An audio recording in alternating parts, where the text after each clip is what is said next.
نحمده ونصلي على رسوله الكريم أما بعد فأعوذ بالله من الشيطان الرجيم بسم الله الرحمن الرحيم يا أيها الذين آمنوا إنما المشركون نجس فلا يقربوا المسجد الحرام بعد عامهم هذا وإن خفتم عيلة فسوف يغنيكم الله من فضله إن شاء إن الله عليم حكيم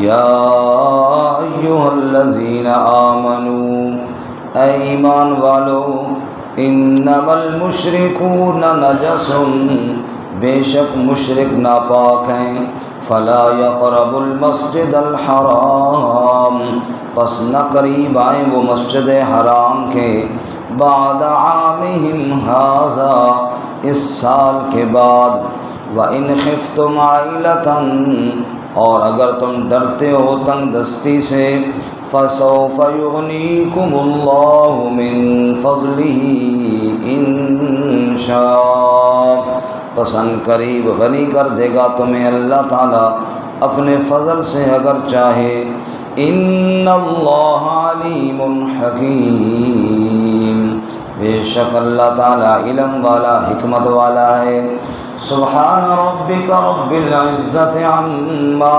يصفون وسلام على المرسلين والحمد لله رب العالمين اللهم صل على محمد وعلى آل محمد كما صليت على إبراهيم وعلى آل إبراهيم إنك حميد مجيد اللهم بارك على محمد وعلى آل محمد كما باركت على إبراهيم وعلى آل إبراهيم إنك حميد مجيد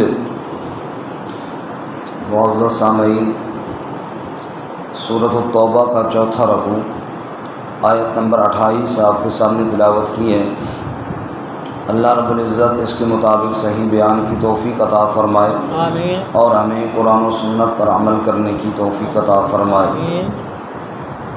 جس طرح کہ اس سے قبل آپ حضرات نے سنا کہ سورہ مبارکہ میں اللہ تعالیٰ نے قتال فی سبیل اللہ اور جہاد فی سبیل اللہ کا حکم ارشاد فرمایا اور اس سلسلے میں جو کچھ موانع اور رکاوٹیں ذہن میں آئیں ان کے جوابات اللہ تعالیٰ نے ارشاد فرمائے۔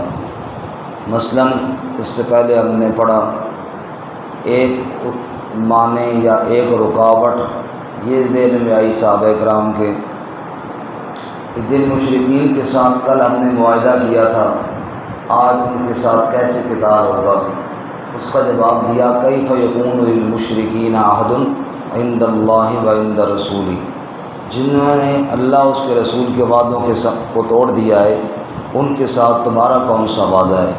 جو بار بار وعدہ توڑ دیتے ہیں تمہیں بھی ان کا وعدہ تو پورا کرنے کی اجازت نہیں ہے۔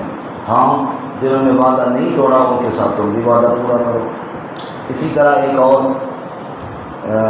رکاوٹ یہ ذہن میں آئی یہ تو اللہ کے گھر خصوصاً مسجد حرام کی متولی ہیں، اس کا جواب دیا ما کان للمشرکین ان یعمروا مساجد اللہ، مشرکین کا کیا لگے اللہ کی مسجدوں کے ساتھ، اللہ کی مسجدوں کو تو وہ آباد کرتے ہیں جو اللہ پر ایمان رکھنے والے ہوتے ہیں۔ اسی طرح جو ابھی ہم نے پچھلے سبق میں پڑھا ان میں سے بعض ہمارے رشتہ دار ہیں، اس کا جواب دیا لا تتخذوا آباءکم و اخوانکم اولیاء ان استحبوا الکفر علی الایمان، تمہارے باپ دادا ہوں، تمہارے بھائی ہوں، تمہارے عزیز و اقارب ہوں، اگر وہ کفر کو پسند کرتے ہوں تو ان کے ساتھ دوستی نہ کرو، کیونکہ سب کے حقوق ہیں، لیکن اللہ اور اس کے رسول کے بعد۔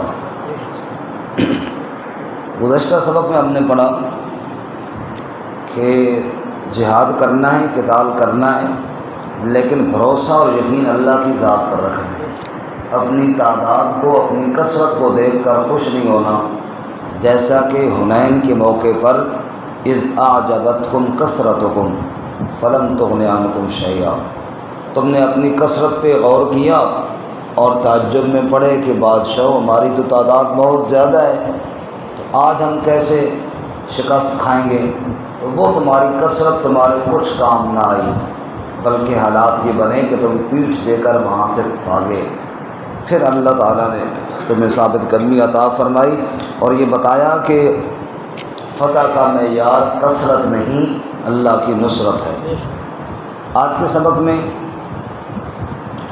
ایک اور معنی اور رکاوٹ کا جواب ہے، وہ یہ ہے کہ اگر ان کے ساتھ ہم نے قتال کیا، لڑائی کی، جہاد کیا، تو خصوصاً حج کے موقع پر مشرکین آتے تھے مسجد حرام میں، تو ساتھ سامان تجارت لے آتے تھے، تو ان کے آنے کی وجہ سے کافی فائدہ ہوتا، مالی طور پر تجارت ہوتی، کاروبار ہوتا، کافی نفع ہوتا۔ جب ان کے ساتھ قتال اور جہاد شروع ہو جائے گا تو وہ تو ختم ہو جائیں گے۔ اس کا جواب یہ دیا کہ تم تنگ دستی سے ڈرتے ہو تو رزق تو اللہ کے اختیار میں ہے۔ رزق کس کے اختیار میں ہے؟ اللہ تعالیٰ کے اختیار میں ہے۔ اگر اللہ تمہیں رزق دینا چاہے، دنیا کی کوئی طاقت رزق نہیں روک سکتی۔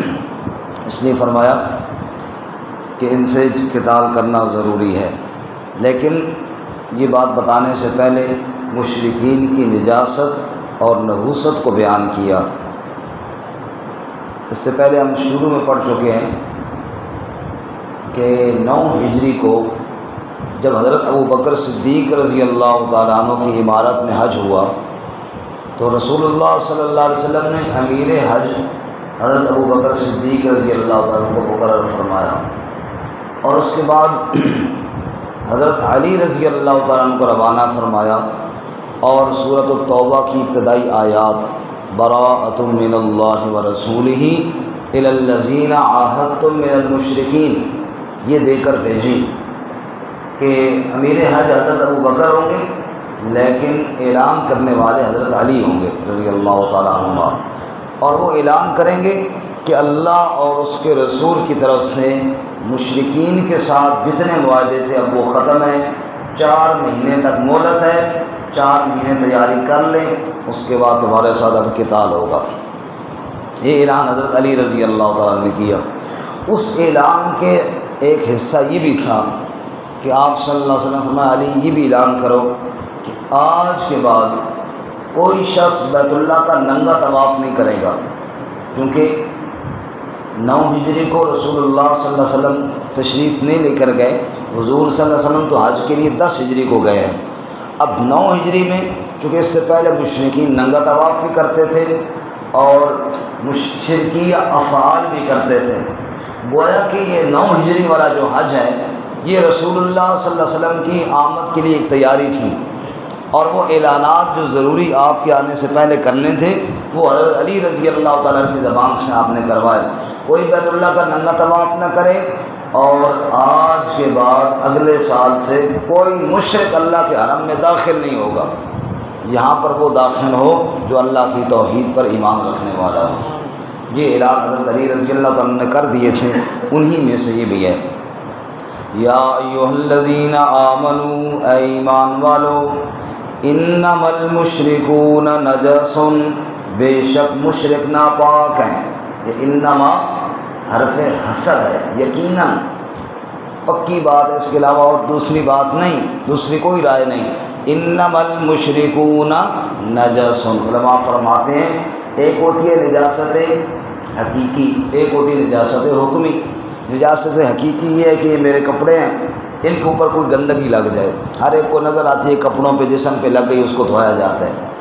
ایک ہوتا ہے نجاست حکمی، جیسے انسان کا وضو نہیں یا غسل نہیں، بظاہر تو کپڑے یا انسان کے جسم صاف نظر آتا ہے لیکن حکماً ناپاک ہوتا ہے۔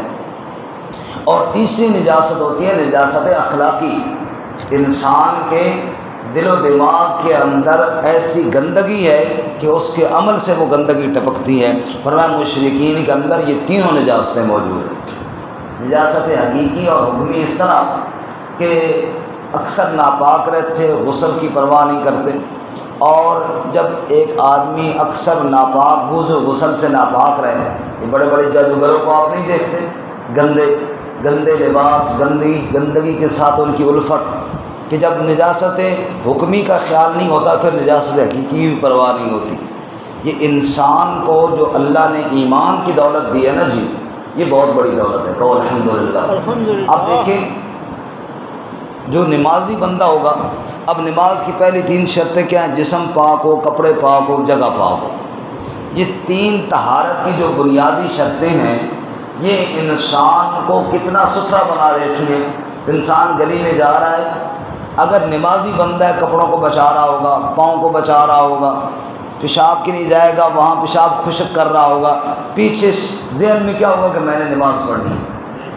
اور جس آدمی کے اندر نعوذ باللہ نماز کی قدر نہیں، نماز کی طرف دھیان نہیں، اسے کوئی پرواہ نہیں ہوگی، کپڑے ناپاک ہوں گے، پھر جسم ناپاک ہوگا اور چھینٹے پڑ گئے، کوئی پرواہ نہیں ہوگی۔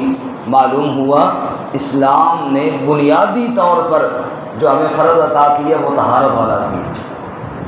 اب جس کے اندر شرک آ گیا، جس کے اندر کفر آ گیا، اس کو ان چیزوں کی پرواہ نہیں ہے، تو پھر وہ کیا ہو گیا؟ نجاست۔ اور نجاست پھر ایسی ہوئی کہ اس کے دل و دماغ پر پڑی، جیسا کہ حدیث پاک کے اندر آتا ہے کہ خوشبو نبی پاک صلی اللہ علیہ وسلم کو پسند تھی اور آپ صلی اللہ علیہ وسلم خوشبو سے محبت کرتے تھے۔ علماء فرماتے ہیں وجہ یہ ہے کہ خوشبو میں رہنے والا بندہ اس کا دل و دماغ اور سوچ بھی اچھی ہوتی ہے، اور بدبو میں رہنے والے بندے کی سوچ بھی گندی ہو جاتی ہے۔ اب مشرکین جب بدبو میں رہتے ہیں تو پھر سوچ بھی کیا ہو گئی؟ گندی ہو گئی، اور پھر جب کفر کر دیا اور شرک کر دیا، اس سے بڑی اخلاقی اور کون سی گندگی ہوگی؟ تو ان کے اندر حکماً بھی، حقیقتاً بھی اور اخلاقاً بھی ہر طرح کی نجاست موجود ہے۔ اس لیے فرمایا انما المشرکون نجس، مشرک کیا ہے؟ نجس ہے۔ یہاں پر اگر آپ الفاظ پہ غور کریں تو لفظ ہے نجس، جیم کے اوپر زبر ہے۔ ایک ہوتا ہے وہ چیز ما علیہ نجاسہ، جس کے اوپر نجاست ہو، یہ رومال ہے، اس کے اوپر گندگی لگ گئی تو کیا کہیں گے جی؟ رومال پلید ہو گیا کیونکہ اس کے اوپر گندگی لگی ہے، تو اس کو جب دھوئیں گے تو یہ پاک ہو جائے گا، گندگی چلی جائے گی۔ لیکن ایک ہوتی ہے خود گندگی، اس کو جتنا مرضی دھو وہ پاک نہیں ہوتی، گندگی کو دھویا جائے تو گندگی پاک نہیں ہوتی۔ لیکن نجسن یہ نہیں ہے کہ نجس ہو، اس کا معنی ہوتا ہے جس پر نجاست ہو، نجس جیم کے زبر کے ساتھ خود گندگی۔ اللہ فرماتے ہیں جیسے خود گندگی ہے نا، اس کو جتنا مرضی دھو وہ پاک نہیں ہوتی، اس سے اپنے آپ کو بچایا جاتا ہے۔ ایسی جیسے گندگی سے اپنے آپ کو بچاتے ہو، ایسی مشرکین سے بھی اپنے آپ کو بچاؤ۔ یہ کوئی اچھی چیز نہیں ہے کہ تم ان کے قریب جاؤ گے، جتنا ان کے قریب جاؤ گے یہ تمہیں بھی گندا کریں گے۔ تو یا ایھا الذین آمنوا انما المشرکون نجس، اس لیے اللہ تعالیٰ نے ایسی مثال دی ہے کہ جس سے واضح طور پر انسانوں کو یہ سمجھایا ہے کہ ان سے اپنے آپ کو بچاؤ، جتنا ان سے بچو گے اتنا ہی تمہارا ایمان اور اعمال کیا ہوں گے؟ محفوظ ہوں گے۔ یا ایھا الذین آمنوا، اے ایمان والو، انما المشرکون نجس، بے شک مشرک نجس ہیں، فلا یقربوا المسجد الحرام بعد عامہم ھذا، پس مت قریب جائیں مسجد حرام کے اس سال کے بعد۔ اس سال سے مراد وہ 9 ذو الحجہ ہے جس وقت حضرت علی رضی اللہ تعالیٰ نے یہ اعلان کر دیا تھا۔ اس سال کے بعد یعنی 9 ذو الحجہ کے بعد اگلے سال یعنی 10 سال کو نبی پاک صلی اللہ علیہ وسلم تشریف لانا تھا، اس سے پہلے آئندہ کوئی مشرک یہاں پہ مت آئے۔ اب یہاں پہ ایک یہ سوال پیدا ہوتا ہے کہ کیوں روکا گیا مشرکوں کو؟ مشرکوں کو حرم سے کیوں روکا گیا؟ تو علماء نے بڑی پیاری بات ارشاد فرمائی، جواب دیا، فرمایا دیکھو ہر انسان کی کوئی مخصوص جگہ ہوتی ہے۔ میرا جو گھر ہے میں وہاں پہ کنڈی لگا لیتا ہوں، حتیٰ کہ کنڈی نہ بھی لگاؤں تو کسی بندے کو بغیر اجازت کے وہاں جانے کی، اندر جانے کی اجازت نہیں ہے۔ کوئی بندہ نہیں جا سکتا، چاہے کتنا تعلق ہو۔ میں نے روکا ہوا، مجھے اختیار ہے، اسی طرح میرے گھر کے اندر کمرے ہیں، پھر اس میں پھر مجھے اختیار ہے کہ میں جناب جہاں بند کر لوں، بچے میرے گھر والے ان بھی ادھر نہیں آ سکتے۔ تو اللہ رب العزت نے ہر انسان کو جب اپنے لیے کوئی خاص جگہ قرار دی ہیں تو بیت اللہ اور حرم بھی اللہ کی عبادت کی خاص جگہ ہے۔ جو اللہ پر ایمان نہیں رکھتا، جو کفر کرتا ہے، جو شرک کرتا ہے، رب نے کہا میری اس خاص جگہ میں اس کو آنے کی اجازت نہیں ہے۔ جیسے ایک انسان کو اللہ تعالیٰ نے اجازت دی ہے، اس کی خاص جگہ ہو سکتی ہے، تو مالک الملک کو اختیار نہیں ہے وہ اپنے خاص حرم سے، اپنے خاص اس معزز جگہ سے اپنے دشمنوں کو روک لے۔ اللہ کو اختیار ہے، اللہ تعالیٰ نے روک دیا۔ فرمایا فلا یقرب المسجد الحرام بعد عامہم ھذا، پس مت قریب جائیں مسجد حرام کے اس سال کے بعد۔ اور ایک اور بات، مسجد حرام سے صرف وہ مسجد کا رقبہ مراد نہیں بلکہ حدود حرم مراد ہے، اور یہ اس کے علاوہ بھی قرآن میں استعمال ہوتا رہتا ہے، جیسا کہ سبحان الذی اسریٰ بعبدہ من المسجد الحرام الی المسجد الاقصی۔ آپ صلی اللہ علیہ وسلم کو معراج جب ہوا تو آپ مسجد حرام کے اندر تو نہیں تھے، حدود حرم کے اندر تھے، تو وہاں مسجد حرام بولا جاتا، تو حدود حرم کو بھی مسجد حرام بولا جاتا ہے۔ اسی طرح جناب کعبہ بھی بولا جاتا ہے حرم کو، جیسا کہ قرآن پاک میں ہے ہدیم بالغ الکعبہ، ہدیم بالغ الکعبہ، قربانی جو جا کعبے میں پہنچ جائے، قربانی جا کر کعبے کے اندر مسجد حرام کے اندر تو نہیں ذبح کی جاتی نا، مراد کیا ہے حدود حرم، مراد کیا ہے جی حدود حرم، تو یہاں پر بھی مراد حدود حرم ہے، حدود حرم میں مشرک داخل نہ ہو، حدود حرم میں مشرک داخل نہ ہو۔ اور یہاں سے پھر وہ مسئلہ بھی تھوڑا حل ہو گیا اگر غور کیا جائے، جو ہمارے ہاں بہت بڑا چلتا ہے، حضرت علی رضی اللہ تعالیٰ عنہ کی ولادت کعبے کے اندر ہوئی، تو کعبے کے اندر سے مراد حدود حرم ہے، کعبے کے اندر سے مراد کیا ہے حدود حرم ہے۔ بس وہ ہمارے وہ سمجھ میں اتنا آیا کہ ہم نے سمجھا کہ کعبہ وہی ہوتا ہے جو بالکل چار دیواری کے اندر ہے، تو بس کہنے شروع کر دیا کہ اس کے اندر ہی ہوئی ہے، ورنہ حدود حرم کے اندر ہوئی ہے، اور حدود حرم کے اندر ہونا کوئی معمولی سعادت نہیں، بہت بڑی سعادت ہے۔ خیر، یا ایھا الذین آمنوا انما المشرکون نجس فلا یقربوا المسجد الحرام بعد عامہم ھذا، اس سال کے بعد یہ مسجد حرام مشرک نہ جائیں کیونکہ نجس اور ناپاک ہیں۔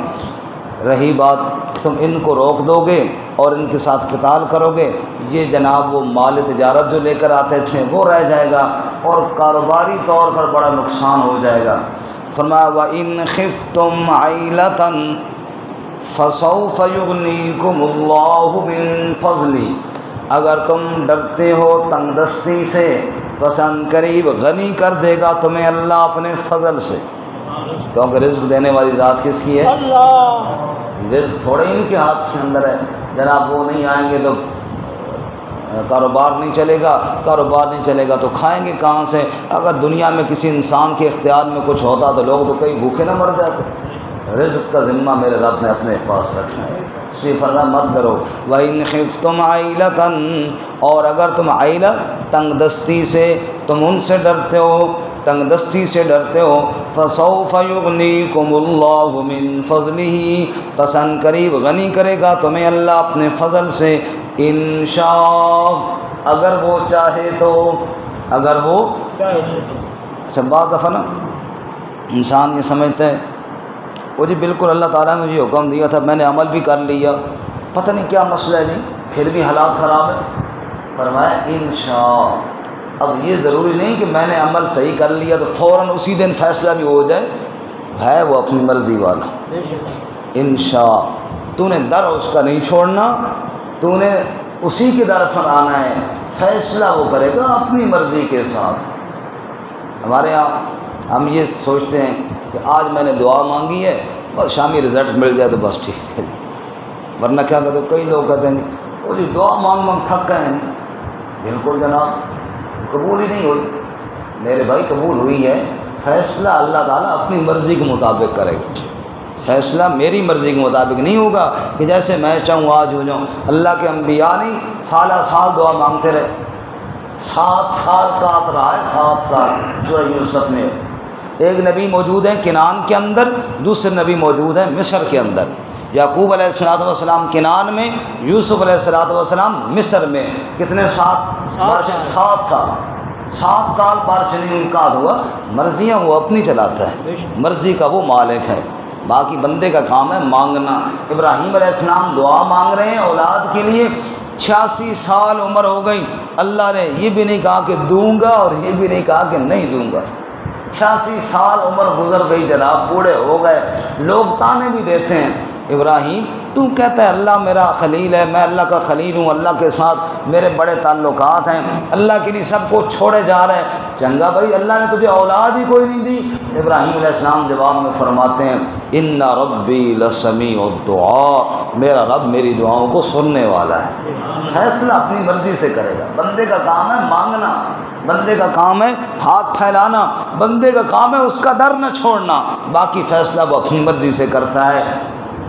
یوسف علیہ السلام پچھلے سال گزر گئے، اور حضرت یعقوب علیہ السلام کیا فرماتے انما اشکو بثی و حزنی، میں اپنی غم اپنے دکھڑے اپنے رب کو سناؤں گا، باقی فیصلہ اس کا جب دل چاہے گا وہ کرے گا، اور جب اس نے چاہا اس نے پھر ملا دیا۔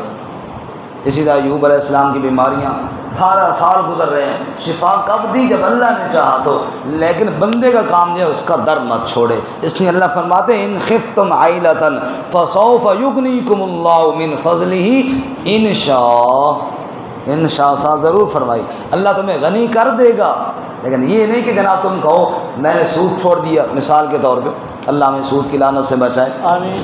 آج میں نے کہا جی میں نے سود چھوڑ دیا، کل میں کہوں سود بھی چھوڑ دیتا جی لیکن کوئی ترقی نہیں ہو رہی کاروبار اس کا مطلب یہ نہیں ہے کہ تم نے آج یہ کام کیا کل جناب تم سب سے بڑے رئیس بن جاؤ، ایسے بھی نہیں ہوگا، کیونکہ وہ اللہ کی مرضی ہے۔ بعض دفعہ شاید اللہ تمہیں فقر و فاقے کے ساتھ آزمانا چاہتا ہو، یہ بھی اللہ کی آزمائش ہے۔ سورۃ فجر میں نہیں ہے وَأَمَّا الْإِنسَانُ إِذَا مَا ابْتَلَاهُ فَقَدَرَ عَلَيْهِ رِزْقَهُ فَيَقُولُ رَبِّ أَهَانَنِ، انسان کو کبھی اللہ آزماتا ہے، رزق تنگ کر دیتا ہے اور وہ کہتا ہے جی بس میری توہین ہو گئی، اور کبھی اما اذا ما ابتلاه، اللہ یوں آزماتا ہے رزق کشادہ کر دیتا ہے، وہ کہتا ہے ربی اکرمن، بڑی عزت ہو گئی، حالانکہ رزق کا کشادہ ہونا یہ بھی آزمائش تھا، رزق کا تنگ ہونا یہ بھی آزمائش، یہ دونوں اللہ کی آزمائشیں کی صورتیں تھیں، باقی فیصلہ صرف اللہ اپنی مرضی سے کرتا ہے۔ اس نے فرمایا ان خفتم عائلۃ فسوف یغنیکم اللہ من فضلہ ان شاء، ان قریب تمہیں اللہ غنی کر دے گا اپنے فضل سے اگر اس نے چاہا، ان اللہ علیم حکیم، بے شک اللہ تعالی علم والا بھی ہے حکمت والا بھی ہے۔ تم اچھے عمل کرو، اپنے اللہ پر اچھی امید رکھو، اللہ کو علم ہے کہ یہ بندہ مخلص ہو گیا ہے، اللہ علم رکھنے والا ہے، فیصلہ کب کرے گا؟ حکیم ہے، حکمت والا ہے، جب اس کی حکمت کے مطابق تیرے لیے فیصلہ مناسب ہوگا وہ کر دے گا اپنی مرضی کے ساتھ، تیرا کام ہے اس کا در نہیں چھوڑنا۔ اللہ میں عمل کی توفیق عطا فرمائے۔ ترجمہ دوبارہ سن لیجیے۔